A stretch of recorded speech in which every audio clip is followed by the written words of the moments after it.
So welcome to Microsoft 365 May, and this is the panel Building a Workplace for the Next Generation. My name is Rebecca Jackson and I'm one of the co-organisers of Microsoft 365 May, but before I get into it, I want to share a few messages with you. So first of all, welcome to our speakers and participants from around the world. And I'd like to acknowledge the traditional custodians of the land from which this online conference is hosted and the traditional custodians of the lands where our Australian-based speakers and participants are based. I'd like to pay my respects to elders past, present and future, in particularly those of the Wurundjeri, who are the traditional custodians of the land from which I'm speaking. Tēnā koutou, tēnā koutou, tēnā tātou katoa. Ko Rebecca Jackson, tōku ingoa no Melbourne aho. On behalf of Microsoft 365 May, I'd like to welcome and acknowledge all of our participants and speakers from Aotearoa, New Zealand. Thank you for supporting this hui. Very quickly on our code of conduct, particularly because we are in a meeting format and you have the opportunity to put things straight into chat and unmute and ask questions, please be constructive, be respectful, be helpful and be kind. If you want to access the full version of our code of conduct, it's on our website for your reference, but we want everyone to have a fun and enjoyable event. And thank you very much to our sponsors with whom support we're able to put this month-long crazy event on. So back to the panel, Building a Workplace for the Next Generation. Again, I'm Rebecca Jackson, and it is my great pleasure to introduce you to some people who I personally think are amazing, and I believe that you will agree with me. So first of all, I want to introduce you to Nevena Spirovska, who is a leading communications executive and has directed some of Victoria's most complex and compelling campaigns. She's worked in Parliament, civil society and the judiciary in Australia, and she's also worked in an advisory capacity for the United Nations. She's spent 10 years in experience across the not-for-profit sector, and she is a passionate advocate for social justice issues. But most interestingly, Pauline Hanson once described her as a dropkick drongo for suggesting that young people, i.e. young Aboriginal and Torres Strait Islander people, should be locked up in prison for the possession of cannabis. And I'm delighted to have Nev with us today. I've also got Paul Warren, who is one of our New Zealand people on the call. Sorry to call you out there, Paul, but he's a solutions consultant who helps organisations with the transition to the modern workplace. He's got extensive ICT experience. He's a Microsoft Windows Insider MVP, and he's been a speaker and panellist at Microsoft Ignite and Ignite the Tour. He's an early adopter of Windows Insider for Business, which ensures the smooth running and transition with the new releases of Windows 10. He's also really passionate about democratising technology and removing barriers. He's an advocate for neurodiversity and the father of two amazing and diverse kids, but critically, because this connects us on a very deep level, he's a thrash metal fan and plays it loud with his headphones when he needs to focus. Gian Wild is the CEO of AccessibilityOz, and she's worked in the industry since 1998, so much so that I've had to significantly reduce the list of things I could tell you about Gian and accessibility, but she's had 6 years active membership with the W3C Web Content Accessibility Guidelines Working Group. She spoke about it at the United Nations in 2015. In 2019, she won the inaugural Accessibility Person of the Year, and her team at AccessibilityOz is geographically diverse, and I think they've been that way for about 5 years. So she's very experienced with managing remote teams. Interestingly, she's a birder, and I mistook Gian's feedback on this and thought that maybe she'd only taken 100 photos of birds, but I was wrong. She has photos of 100 different birds, about 75,000 of them. So she's definitely into birds. And last but certainly not least, I'd like to welcome Chris Varney, who is the founder and chief executive enabling officer of I CAN Network, Australia's largest autistic-led organisation, supporting over 1,500 autistic young people in schools and online programs through 47 staff, 38 of whom are autistic. Now, I met Chris when I had the opportunity to see his presentation, How My Unstoppable Mother Proved the Experts Wrong, live at TEDx in Melbourne, which drew me immediately to him because it was an amazing presentation. And at that time, he worked with World Vision. He worked with World Vision for 11 years, Australia and international. He was also, in 2009, Australia's youth representative to the UN and worked on the steering committee for the Australian Child Rights NGO Task Force. Now, Chris apparently has a tattoo, but refused to reveal to me what the tattoo is, which I'm just going to leave that there because I think that's much more interesting potentially than knowing what the tattoo is. So thank you very much. I'm super excited to have brought all of these people together, and will not prattle on any longer about your extensive resumes, because I think they, I have spoken for them, and if people would have looked you up, they speak for themselves. So at this stage, I'm going to go through some questions that I have for the panel.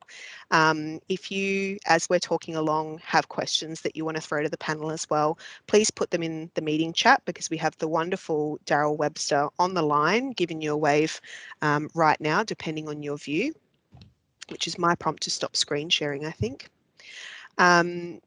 You can drop your questions in the chat at any time, and Daryl's going to take a look at them, and we'll leave time for questions so that you can ask them. And just a reminder, if you can stay muted, that will make it a little bit easier for us as we're going through the panel questions. So my first question for all of you on the panel is, we're talking about building a workplace for the next generation. What's something that gives you hope for a more positive future? I'm gonna look to your faces and see who looks the most ready to answer. I'm gonna pick Paul because he smiled first. Winning. Yeah, good question.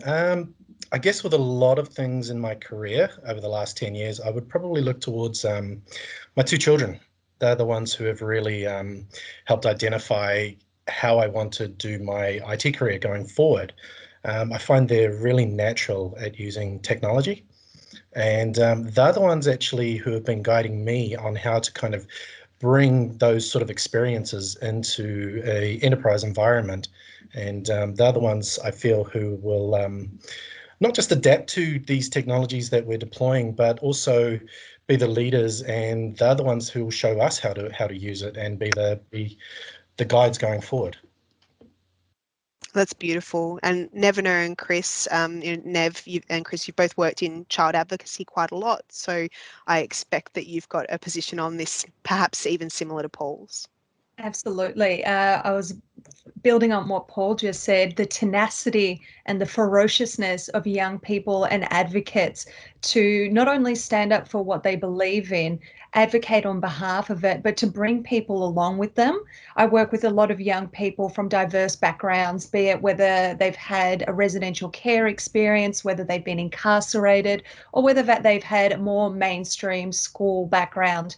And their ability to look out for their friends and to know intrinsically what's best for them really gives me hope that they will guide us to a better future. And Chris, you're working with young people every day in your role. In fact, it's a huge part of your remit. What's your thoughts on this one? Yeah, very similar to Nev and Paul. I think what I would add is that there's a lot more initiatives that are backing young people to set up their own small enterprises. The conditions for young advocates, campaigners and entrepreneurs is just becoming even more friendly every single year. So that's what gives me hope. And for you, Gian, what gives you hope for the next generation, a more positive future? I see the next generation have far fewer boundaries between work and personal life. I personally have, because I have such a unique name, I personally have personal Facebook and professional Facebook, and personal Twitter and professional Twitter. And I see the next generation don't see that separation. They don't sort of expect a level of privacy that we're used to. And I also think that they really don't kind of understand the 9 to 5. People our age are used to sort of, you know, going into an office, doing the work in the office, going home and not being able to continue working. Whereas the next generation are much better at like checking emails at 11 o'clock at night and things. So I think there'll be a whole lot of kind of more flexible work hours. And I kind of shudder when I hear the term flexible work hours, because it usually means that it's flexible for the company, right? You know, you're supposed to work 100 hours a week. It doesn't mean you can come in at midday one day. But I think that we'll see truly flexible working environments. And that's something that I've tried to kind of sustain in my own business. Awesome. I'm going to let that lead into my next question and ask everyone, and I think I'll start with Paul again, about the concept of the, I'm not picking on you, I swear, about the concept of a 9 to 5, Monday to Friday, that 40-hour week. What do you think needs to change? Yes, I guess. Yeah, very good question. I guess there is, a lot of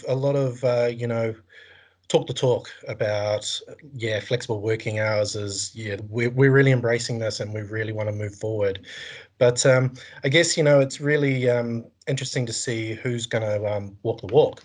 And I guess also I find it, I myself, I'm not a very, I'm not really an extrovert type character. Very introverted. Very, I'm nervous when asking about something like that. It scares me, So, um, And here I am making you answer it. Yeah. It's yeah. To me it's kind of a terrifying thought of having to actually ask, and I'm sorry to be a imposition on the business. So being able to have it more as a kind of this is just what happens here, and it's known, and you don't even have to worry so much about it. So that's kind of where I'm thinking from. I know Gian's super passionate about this, so I'm going to let her unleash. Thank you.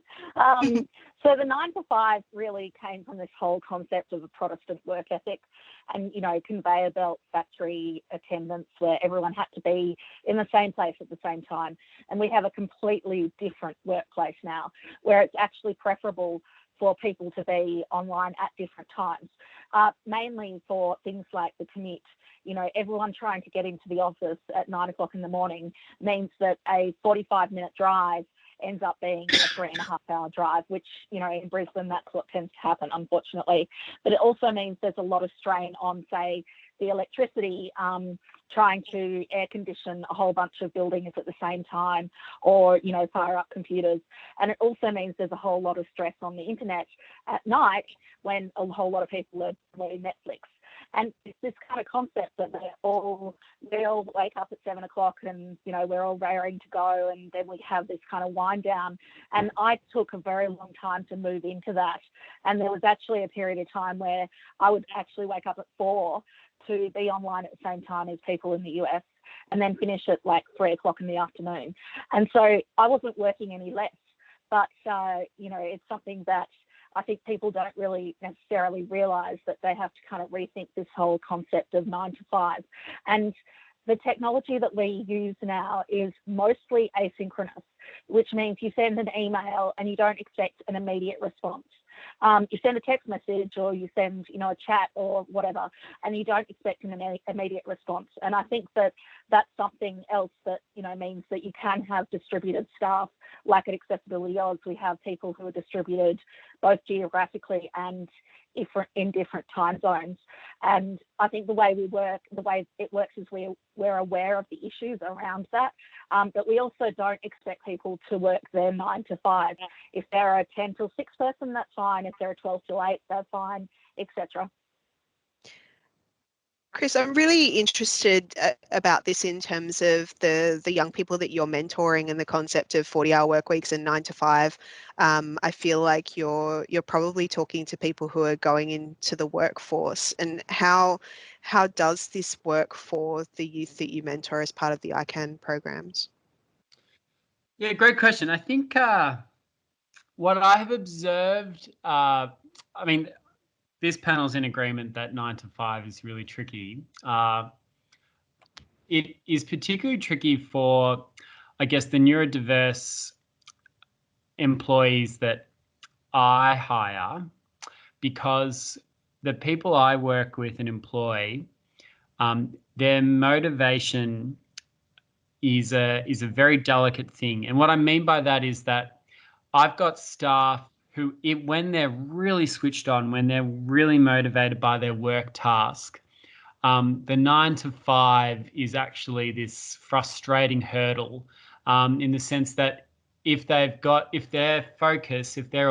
hyperfocus is really animated by the task that's been set, it's not work. They will just latch onto it to an nth degree. And I've got some exceptional staff that you come back at, you've clocked off at 5, you come back at 10 a.m. the next morning, and there's a new solution or a new innovation on the table. So, I mean, there's lots of people like that. But what I've loved about starting an autistic-led workplace is that ability to create a workplace that supports that has meant that 38 autistic people have had fairly good employment for themselves, which they wouldn't typically have had in workplaces where, you know, they're wanting, even in sometimes the agile structure, which requires a lot of conversation with some autistic neurodiverse staff, isn't necessarily a winner either.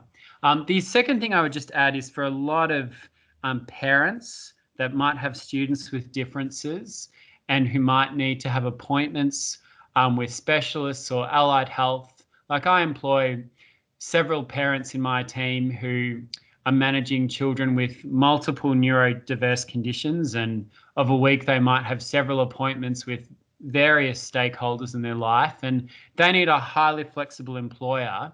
But my gosh, the loyalty you get from them when you can show them flexibility, it's amazing. So I guess it's it's not just the young people, it's also the parents that are very skilled, very, you know, in my case, they are the audience I'm trying to support.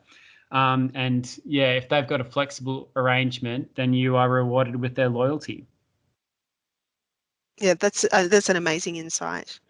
Nevena, haven't asked you yet. What do you think needs to change about the whole 9 to 5, 40-hour week, as if I've ever worked a 40-hour week? I think the recognition that this model, building on what Gian said, was came about in the 1800s. So I wasn't around back then personally, but I'm pretty sure there weren't mobile phones. There weren't, oh, can you just log on and do this now? There wasn't a recognition that our lives now start a lot earlier in the day because our phones are going off, our computers. We are connected to our work so deeply that there is no barrier or separation between being logged on at work and then just being available. So that acceptance that we had a great run with that model, it doesn't work, and there is so much benefit, as highlighted by Chris, not only to employees, workers and their families, but to the workplaces themselves. Are you paying a lot of rent in the city, you know, to have people there when you could have people working at home? Employer, perhaps you are. Employer, could we perhaps consider, you know, bringing down other costs and putting a lot less stress on our resources by thinking about what works best for you and your employees? I think it's really served its purpose, and the circuit breaker now has showed us that we really can move on without it.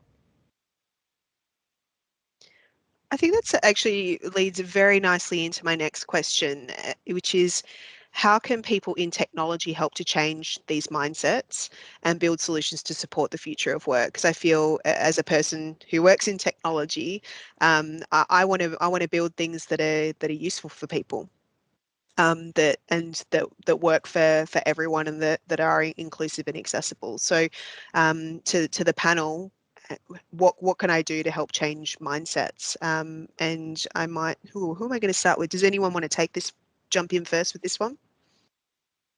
Doing the whole, Gian wants to go for it. What can we do? I think that, you know, COVID-19, absolutely terrible thing, but it has shown us that we can all work from home, and most of us. And it's also shown there's some problems with that which need to be addressed. But I think that because I run an accessibility company and I've been in accessibility for so long, I've heard over and over and over again, oh, we can't put that online. That can't be done. You know, people can't work from home. They can't access it on their mobiles. They have to come in. And I've heard that over and over again because we have clients in the US, and they're like, well, no, you can't do the work. You're over in Australia. And it's like, well, we're all connected, you know, and we have some clients who say we're more responsive than the people that literally, the vendors that literally work across the road from them. So it's a kind of different way of looking at things. But I think COVID has really proven to all the people that said it couldn't be done, that it can be done. And that there are, of course, a lot of things you need to do to make sure it works properly. But I think this is a great example. And if you look at art, at the number of concerts that are going online and ballet and, you know, museum tours and things like that. This has been an absolute boon for people with physical disabilities who are restricted to their homes, or, you know, chronic health conditions when they can't travel or they can't, you know, stay upright for very long or something like that. This has been amazing for them, and it really shows that it can be done. I'm seeing lots of nods from Nevena on that one. Do you want to throw in? I don't have a background in tech, but having worked with a lot of bad tech, a lot of good tech, I've really come to appreciate the benefit it can bring to our lives. And as someone who has lived with disability, you just now in this present moment, you think, well, why couldn't we be doing this before? We've had everything available to us. And you think of the times that you've either had to choose between your health and well-being and going out and just doing that one thing you really wanted to do.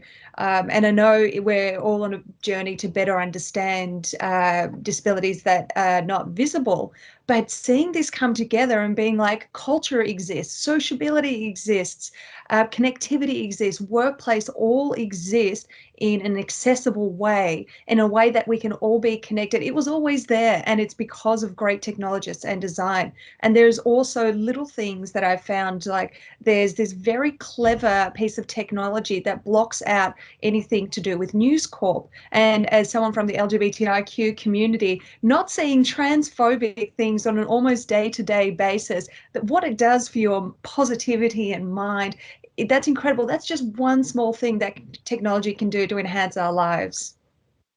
Yeah, that's an amazing insight. And I wonder, Paul, because you've got a bit of a dual perspective on this. You're a technology person, somewhat like myself. You're more on the techie side than I am, but also the parent of two amazing kids. What do you think about how technology can change mindsets? And I guess, what are you thinking about personally as a technologist?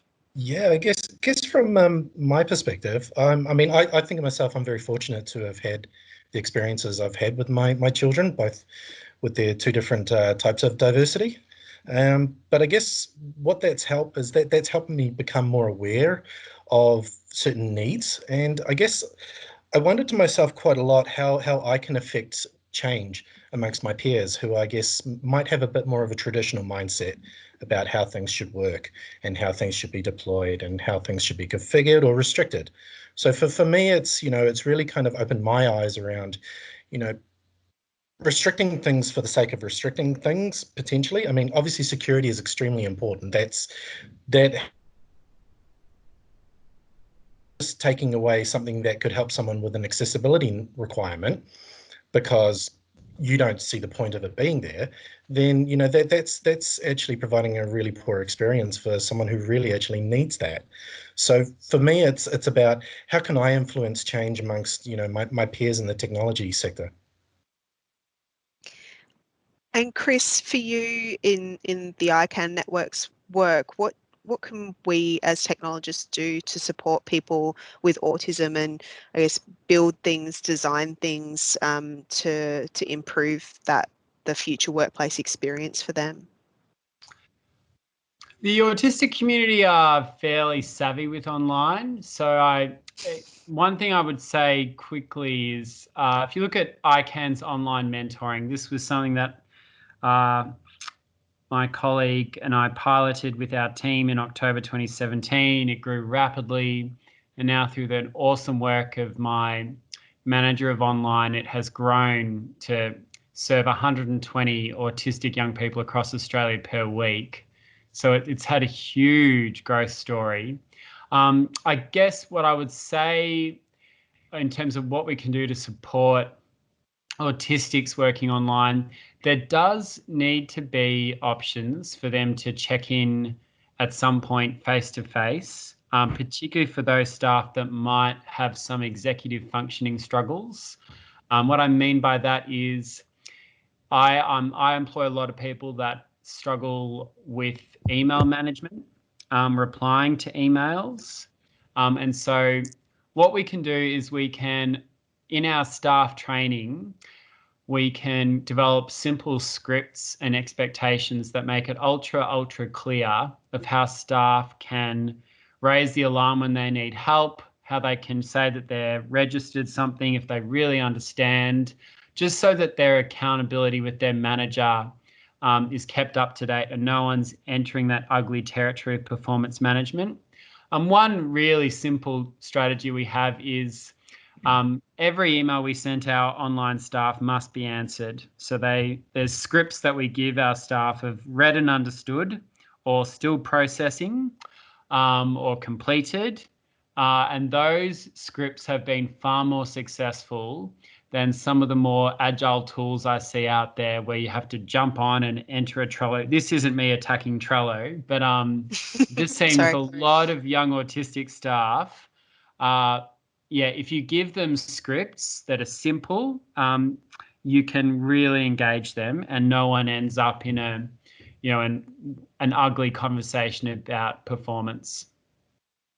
Yeah, absolutely. And the one thing that I was thinking, as you said, everything you did just then is, wouldn't that be useful for everyone? Thinking about my own workplace experiences. So I do have more questions on my list, but I'm going to take a pause here. I'm going to share my my desktop again with everyone and get my little screens set up nicely again, because they reconfigure when I do that. So we're not finished yet. We're going to give everybody who's on the call, and thank you so much for joining, the opportunity to ask some questions. We've got some questions in the chat already from Daryl, because I can see from his nods that he's really interested in this conversation, which is awesome. But before we do that, Microsoft 365 May is a sponsored event. These are the QA instructions. I'll flick forward. And as part of that sponsorship, we have prizes. And if you would like to engage, Daryl, did you want to grab the link for week 4 prize draw and drop it in the chat for me? I know you've just made a face. I meant to have it handy, but I don't. What a jerk. Just for those people who can't scan the QR code. So while I'm stalling here, we have a number of prizes from our sponsors. Some of them are digital. We're watching Daryl take a photo of the screen now so he can get the link, which is what I did last time I had to do this. But yeah, so if you're a registered participant and you scan the QR code, you can win stuff. Daryl's got the link, which means I can flick back to our rules for Q&A. So if you have a question of the panel, there are a number of ways you can engage. You engage in whatever way you feel most comfortable. So you should see a raise the hand feature. Hopefully, if you don't, that's okay, but you could use the raise the hand feature if you like. It's a little button on the control bar in front of you. I'm going to do mine now. I can raise my hand and lower my hand. I haven't been playing with it a lot this week. I have. You can ask it in chat if you'd like to. And also, if you would like to unmute and share your camera and ask the question, we're totally cool with that as well.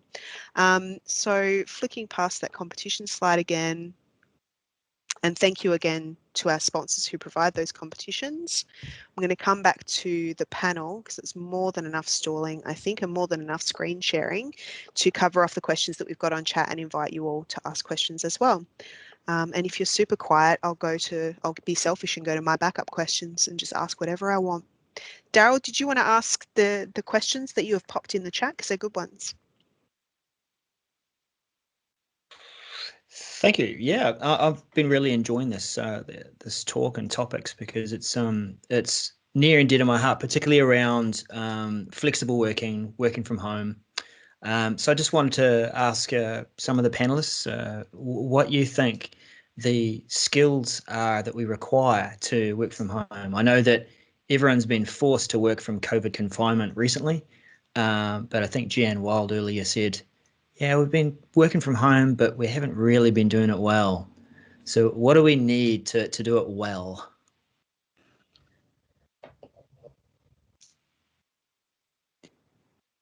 Gian, jump in. I think we've lost Gian's audio, so I'm going to invite, who I'm going to pick on? I'll pick on Nevena. Great. Oh, hold on, I'm back. Great, she's back. Over to you. Seamless. Sorry.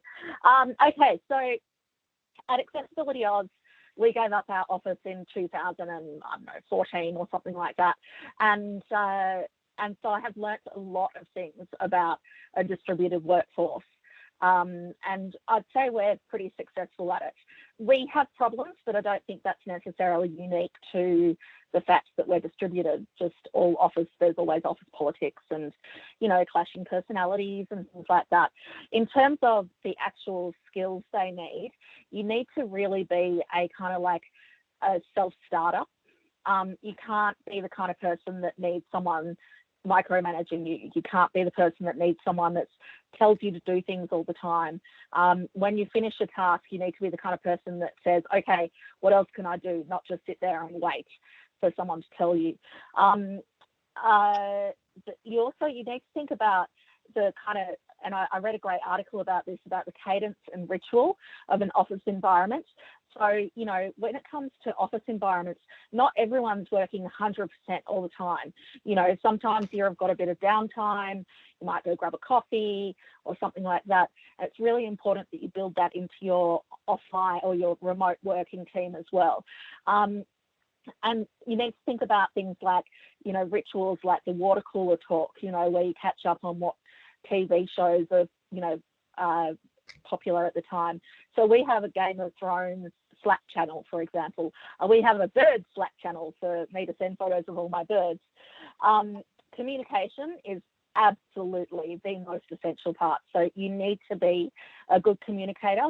But if you have people that are not good communicators, and I've definitely had some staff like that, you can teach them. And it's basically making sure you have processes. Processes are absolutely essential. So we have things like, we have a Slack channel where people sign on as online and offline, and we have a very hard and fast rule that if you are away from your computer and not available for more than 10 minutes, you have to sign offline. And no one's going to ask you what you're doing or whatever. And so, you know, I might go offline 15 times a day. No one's checking that for hours or things like that. And then we also have a, you know, this is what I'm going to do today. This is what I've done today. So if people come on at a later time and figure out what's been going on, they can do that. And we also have a different emergency channel, which is, this is absolutely an emergency. I need a response within 10 minutes, and it has to be within 10 minutes when that person is working. If that person's not working, they're not working. They're not available. The other thing is trust in relationships. So you need to be able to trust people, and the best thing, you can't get away without face-to-face conversations. So just because you give up an office doesn't mean you're going to save tens of thousands of dollars a year.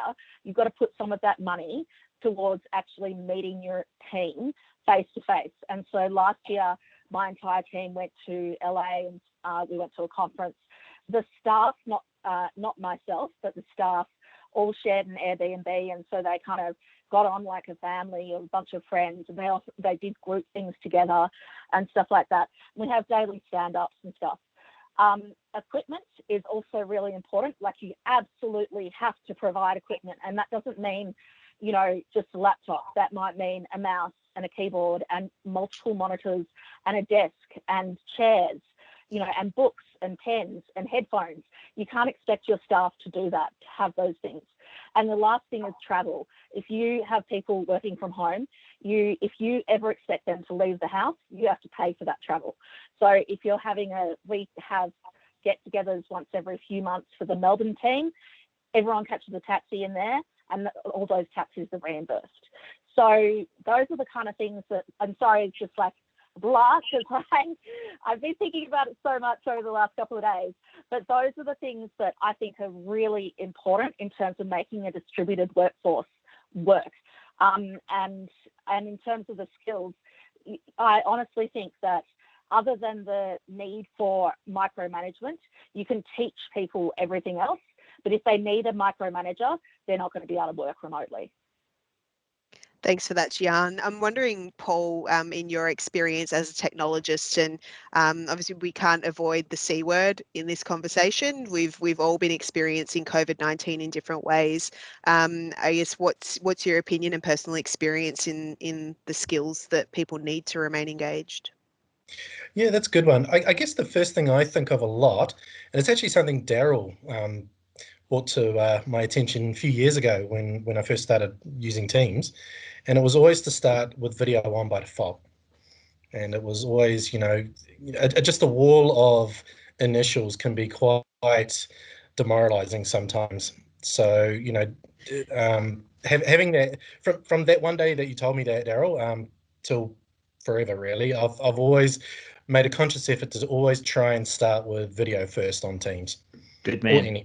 whatever platform you're using, because it's actually really important to, see people's face.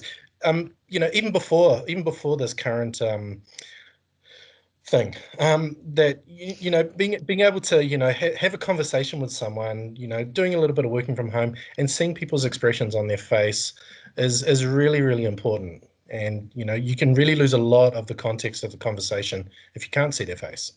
So I guess Absolutely. that's Yeah, quite. that's a great one, and that's certainly why I'm the president of Daryl as a Service fan club. Just saying. I can see that Daniel McCarthy is showing his camera, and I'm wondering if he has a question. Daniel, did you want to unmute and ask a question of the panel, or are you just wanting us to see a lovely face? No, I did. I did want to ask a question. It's more a challenge that we face. We're an IT business, so and we've gone from partially working from home to full-time working from home, and none of my staff want to go back to the office, so we'll be saving some money going forward. But the challenge we have is twofold. One is clients who expect you to have an office, particularly down government way, and secondly, I've seen it already happen. Sort of people reverting back to old habits. Instead of the 30-minute video chat, let's meet somewhere, and that's an hour and a half of my life instead of a 30-minute. So it's not just our own culture, but it's a network culture, right? That needs to evolve. And I'm just wondering what people's thoughts are on that. Yeah, I'm interested to know, Nevena, if you have any thoughts on that in your working experience or in your advocacy work. Yes, the first one is the slightly easier one to solve, in that there are many spaces that you can hire as meeting spaces. And I think this is going to become more and more predominant as people move away from office structures. And certainly in the past, when I've worked on a campaign by campaign basis or in advocacy where we've needed that meeting space, especially when dealing with government, I feel you there. We have used spaces and had short-term lease agreements, and I feel that's just going to become more of the day-to-day. The old habits, especially with government, they will not let up on 3-hour briefings and 1.5-hour meetings, and it's just a structure that they will need to break through. And if we can help them and show them that actually we can have that 15-minute video conference, it will also reduce the amount of time that they spend briefing, their staffers' time, and will help them get back to their job at hand. Not that I'm criticizing anyone in government right now, but I think we can lead the way in showing what a positive outcomes-focused meeting looks like. And it's not you losing an hour and a half of your day to go and do business as it used to be. I'm wondering as well, Chris, with your experience, I know, well, Vision is not government, but not-for-profit often, in my experience, has a lot of synergy in government challenges. And now that you've been running your own business for a while, what are your thoughts on this one?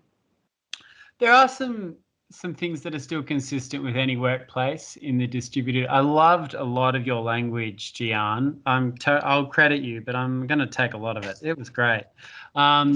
But in the distributed workforce model, to use Gian's wording, what becomes even more important is your consistency. As a people leader, you've got to keep your meeting times even more consistent. What I found in my past workplace, I mean, I'm late to lots of meetings, but I was a lot later in person than I am online. This isn't good habits at all. But what I'm saying is, the lists you keep, the agendas you set, the consistency of times, that all becomes even more important. Sometimes when you're face to face, some of those structures slide a bit. I guess you also have to discern, if you are going to have some face-to-face meetings, which ones need to be face-to-face. Some of the more emotional topics, feedback, that can benefit a lot from face-to-face. But some of the the check-ins on how things are tracking, that's all very easy to do online. And yeah, I haven't seen my core staff face-to-face for 2.5 months. So, none of us have. But I mean, we've been working like that since 2015. But I will be frank, we are getting an office space for a couple of us to sit, because there are some tasks, e.g. putting a company budget together, and especially going through some processes. And I also find some generations are so used to discussing some topics in a workplace face-to-face that they find it very hard to pivot and do everything online. I have also found that, and I wouldn't criticize that. People come from all sorts of walks of life and experiences, and that's just the workplace. So yeah, we will be having an office in the near future. So, but it has been a long journey. Awesome. Thank you so much, Daniel, for your question. I'm going to put the call out just because I'm keeping an eye on the time to see if there's anyone else who is watching or listening now who wanted to unmute or share their camera and ask a question before I go to Daryl for his other question. Hi, I actually have a comment on that last one. So for a long time, we said we had an office in the city, and it was just like we could show up there and hire a meeting room, but all our mail got sent there. So for the people that really kind of feel like you have to have an office, you can, even if you go to our website, you'll see you can reach us on Collins Street in Melbourne, and that matters to some people. The other thing about the people who want to have those face-to-face meetings, I came across this kind of trick, and I'm a little bit unsure whether I should say this on something that's being recorded, but what I tend to do with clients that tend to kind of have too many meetings is I always try and move the meeting down to a cafe, and then I make the meeting longer, and I chat about a whole bunch of things, and then they know that if they're having a face-to-face meeting with me, it's going to be a general kind of friendly chat that could go for an hour or an hour and a half. And if they actually only have something that's going to take 20 minutes, then they should just call me, or they should just send, organizers voice recording. So that actually works out quite well with me. That's an interesting approach that now you've told the world that you do. So yeah, nice. Hoping that maybe my clients won't watch this. And if you are my client, we love you. You're fantastic. We've got a few minutes left, so I'm going to let Daryl ask his second question that he popped in the chat, and invite everybody else on the call that if you do have any questions for the panel, this is your last chance, because I want to be respectful of everyone's time. Go for it, Daryl. Thanks, Bex. Yep. Now, this one was really inspired a bit by Paul's comments about making inclusive choices as a technologist, and that sometimes the traditional technologist feels they fill a role where they have to make a choice and evaluate stuff on behalf of the organization, but they're not really including everyone's input into that choice. How do the panelists feel, or what do they think technologists should do to make this process more inclusive for everyone? I might invite Paul to answer that one, and we're probably not going to have time to get to everyone because I really want to ask the question that just popped in. Yeah, I guess I'll look back at a couple of years ago when I was working at a local government organisation here in New Zealand. Looking at a Windows 10 deployment, and thinking of how we could do it a bit differently.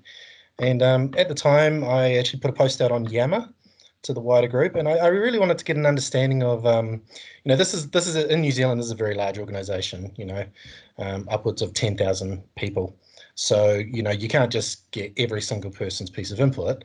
But I put a post out on Yammer, and got a couple of people that were prepared to give me some feedback, and it was really just going and starting to have some simple conversations, getting away from my desk and having conversations with the people. I don't really like calling them users because they're, but going and talking to people out in this organization, and asking the traditional, what are your pain points, but also, hey, what do you really like about your technology at the moment, and based on that, put together a bit of a bit of a proof of concept that moved forward, and then slowly with their input, I would actually get them to use it first, that little small group, and then based on that feedback, slowly build up what actually became a pretty successful deployment.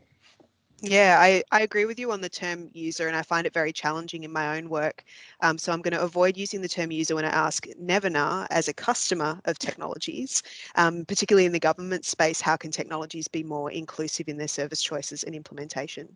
Get out of the building. Paul, you said it so well. You need to talk. Like, can my mum, who is from a Yugoslav background, English is her fourth language, can she use this?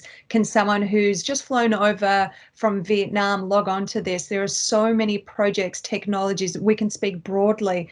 There are the environmental movement is very guilty of this, speaking at a level that it's not plain English, that you need, a communications degree to understand. And we're trying to engage the world and say, we're here to save you. And yet I'm finding it difficult to find the point of your website. Getting those different voices and, that stakeholder engagement, as painful as it can be, you'll have some of the biggest insights into your work. And when you're in the room, have a think about who isn't there. Is this voice being represented? Is this experience currently being included? Has this been thought of? I think sometimes that's a really good way to point you to who you need to talk to when you look around and say, oh, I've kind of had a similar background to this person, but you know what, we're really missing blah. Absolutely. There's one thing I need to say to that, which is hi to your mum, because I love her and she's gorgeous. And to ask Daniel's last question, which is going to be the last question, which could be a can of worms. How do we overcome video fatigue? Irony abundant in that question. Well, only do video when you have to. Yeah. Chris, did you have any thoughts on that as a business owner? I think you were saying that video works for you in some respects. I'll answer both the last question and this question. One thing that has been very helpful in our engagement of autistic and highly anxious young people, so young people that might be have selective mutism or might be non-speaking and type, is pre-recordings. So their participation in speaking engagements or team meetings with the pre-recording, that's been an absolute blessing. Making sure that they felt safe not to have the camera on if they were engaging in the video, if they were there but with their video off and we're just making comments. All of those things go a long way. I'm working with very anxious people, so the more you offer pre-recording options, the better. Paul, you're a video on advocate now, thanks to Daryl as a service. What's your thoughts on video fatigue? I guess for me, it's, again, consider your environment, where your home office is. For the first part of the COVID pandemic, I was in a small dark room, essentially with a tiny little window, finding myself getting more and more blue throughout that time, and I decided, you know what, I picked up everything one day, moved up, and big windows, got some natural light. For me, getting a fresh perspective on that, going outside, getting some fresh air, all those things, really, really important. And maybe, decline some meetings, record them, catch up. Microsoft has some amazing technology where you can pull the transcripts and do some searches for your name if you need to. So, use some of those features and take a break. Absolutely. A great comment in the chat saying from Craig, video fatigue equals coming to the realization organizations should have less meetings of any type. I'd absolutely agree with that. And what about you, Gian, with your distributed workforce? We're 5 minutes over time, so apologies to people, but this chat is too good, and this is going to be the final word before I take a selfie and close things off. I have the final word. So I'm timing you. I completely agree with Craig. It's not video fatigue, it's meeting fatigue. It's just too many meetings. And if you think about stand-ups, where you get together at the beginning of the day and you stand up and you talk, the whole point of that was that people would stand up so so it wouldn't take very long. And so we have daily stand-ups, and I'm starting to think that we should all actually be standing up. But I don't think there's anything wrong with actually having walking meetings. You know, you start the meeting face-to-face. Daryl's like standing up. Yeah, and then you go onto your mobile and you go for a walk. But absolutely get outside. And you have to really, I mean, as technologists, we need to get outside more anyway, right? But sunshine, absolutely best thing for you. Absolutely. I think that's a great place to wrap things up. I'm going to take it's not really a selfie because I'm not doing it selfie style, but I'm going to take a pic because pics are it didn't happen. Oh, wait, we're recording. Thank you so much, all of you, our panelists, especially for joining. Most of you I've known personally throughout my career, and I'm delighted to have been able to have you here to share all the awesome things from your brain with everyone else that I know you have in your brain. To Daryl, who has been my fantastic moderator and also asked some amazing questions, and to all of you who joined on the call and asked great questions. Really appreciate it. I've selfishly, I've thoroughly enjoyed this. So yeah, thank you very much for your time, and I will now stop the recording and we'll finish here, pressing the button.